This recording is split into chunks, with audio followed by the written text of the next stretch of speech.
Дефицит бюджета республики уменьшился в разы и в этом году составил всего 620 миллионов рублей. Такую цифру озвучили сегодня на заседаниях комитетов Госсовета Коми. При этом на начало года превышение расходов над доходами составляло 7 миллиардов рублей. В разы снизить эту сумму помогли доходы от налога на прибыль и имущество организаций.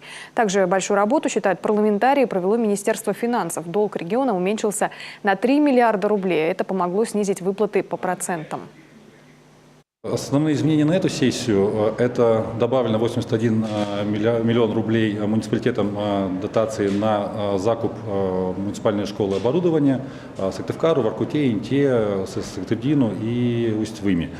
Также добавлено 108 миллионов рублей на выполнение показателей по майским указам по зарплате бюджетникам.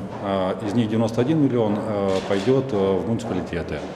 И добавлено 25 миллионов рублей на завершение строительства домов для переселенцев на подсь Кайгородского района, сам Кайгородок и Каркирос.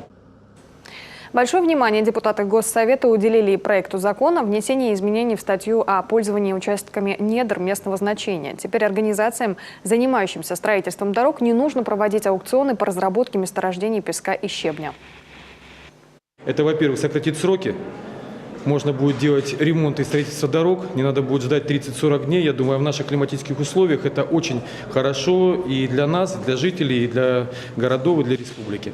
И второй случай – это пользование нашими недрами воды для садоводческих и огороднических товариществ некоммерческих, что они могут тоже бурить скважины, пользоваться водой для бытовых нужд, для своих, по разрешению Министерства природных ресурсов или Минприроды. И также стало известно, что с 1 января 2018 года в Коми не вырастут тарифы на тепловую энергию, водоснабжение и водоотведение. Однако их рост до 4% возможен во второй половине года.